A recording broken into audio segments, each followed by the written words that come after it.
Dahulu kala ada seorang gadis bernama Bawang Merah. Bawang Putih adalah gadis yang sudah tak punya ibu dan bapak.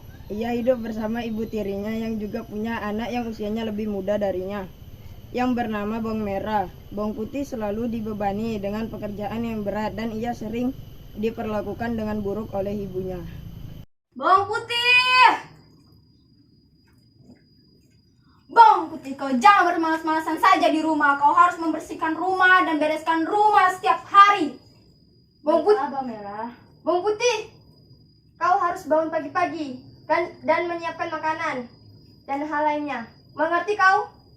Baiklah Bu, saya mengerti. Sementara saudara tirinya yaitu Bawang Merah tidak pernah disuruh bekerja membantu ibunya.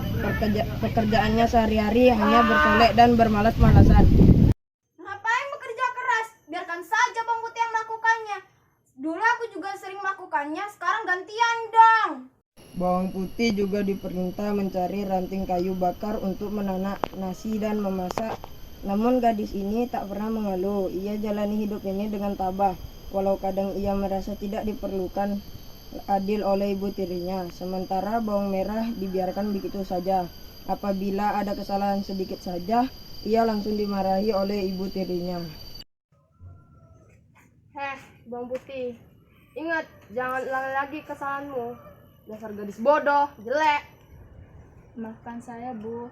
Saya tidak akan mengulangi kesalahan saya lagi. Maafkan saya, Bu. Udah sana, kau cucikan pakaian adikmu. Iya, Bu. Bawang Merah setiap harinya hanya bersolek. Ia berusaha berdandan sebaik-baiknya. Namun diam-diam ia harus mengakui bahwa Bawang Putih ternyata jauh lebih cantik daripada dirinya. Mengapa dia lebih cantik daripada aku? Ya, Bawang Merah ini hati kepada Bawang Putih karena walaupun ia berdandan sedemikian rupa, ia tetap kalah cantik bila dibandingkan dengan Bawang Putih. Pada suatu ketika Bawang Merah membawa temannya ke rumah, temannya langsung memuji kecantikan dari kakak tirinya. Wah, kakakmu cantik sekali. Kakakku tuh biasa saja, ia selalu berdandan dengan sangat tebal. Oh begitu, tetapi wajahnya seperti tidak tampak berdandan. Malahan, menurutku kamu yang selalu berdandan dengan tebal. Mendengar perkataan temannya membuat Bawang Merah semakin iri dengan Bawang Putih. Pada suatu ketika Bawang Putih diperintah oleh ibunya untuk mencuci pakaian yang kotor. Mengapa Bawang Merah tidak mau mencuci pakaiannya sendiri? Terima kasih Bawang Putih karena mengasihi sama makhluk dan telah menolongku. Maka aku juga akan membantu kesulitanmu. Hai Kat, kau bisa berbicara? Benar, sesungguhnya aku adalah ikan jelmaan dewa. Oh, maafkan hamba Dewa. Tidak mengapa. Sekarang masukkan cucianmu ke dalam air. Ikan muncul ke permukaan dan anehnya Bawang Putih mampu menyelesaikan cuciannya yang banyak itu dalam waktu yang singkat tanpa merasa lelah. Terima kasih, Pukulun. Terima kasih. Semenjak saat itulah ikan mas menjadi sahabat Bawang Putih. Bila Bawang Putih pakaian di sungai, sang ikan muncul ke permukaan dan anehnya Bawang Putih mampu menyelesaikan cuciannya yang banyak itu dalam waktu yang singkat tanpa merasa lelah. Melihat pekerjaan berat dapat diselesaikan dalam waktu yang singkat, si ibu tiri menjadi curiga. Ketika Bawang Merah disuruh mengamati dari jauh siapakah yang membantu pekerjaan si Bawang Putih. Oh, udah dibantu oleh ikan ajaib. Begitu pakaian dicelupkan ke dalam air, pakaian tersebut akan bersih. Aku sepertinya punya ide untuk... Bawang Merah terus bersembunyi hingga Bawang Putih pulang ke rumah. Bawang Putih sama sekali tidak menduga jika Bawang Merah sudah mengamatinya sejak tadi.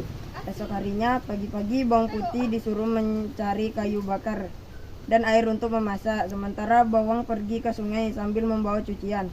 Di tepi sungai, Bawang Merah menirukan apa yang kemarin dilakukan oleh Bawang Putih. Pada saat ikan ajaib itu muncul, ia langsung menjaring dan menangkap ikan mas tersebut.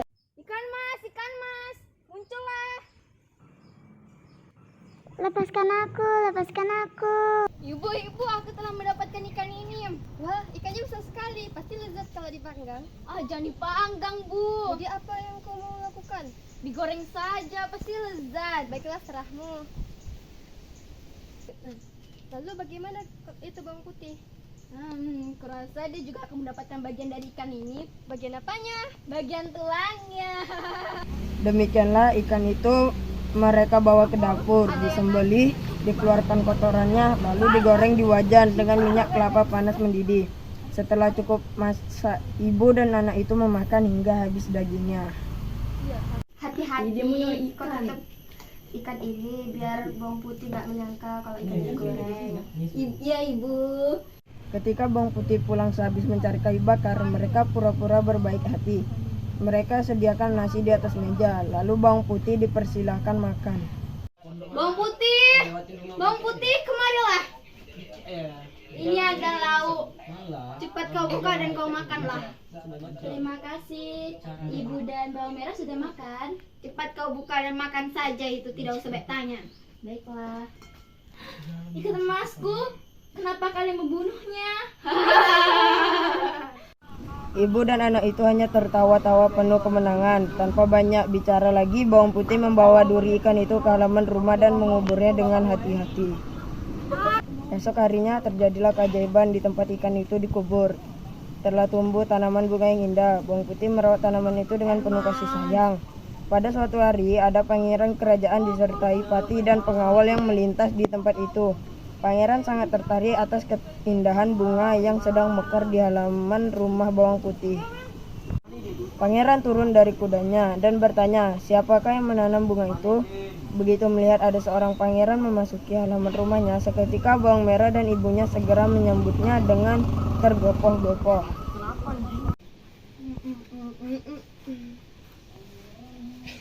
Siapakah pemilik tanaman bunga yang indah ini? Hamba, pangeran hamba.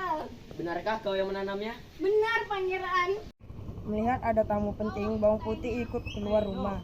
Ketika sepasang matanya beradu pandang dengan pangeran, jantungnya berdebar kencang. Ia tertunjuk malu. Siapakah namamu, wahai gadis muda? Nama hamba bawang putih, pangeran.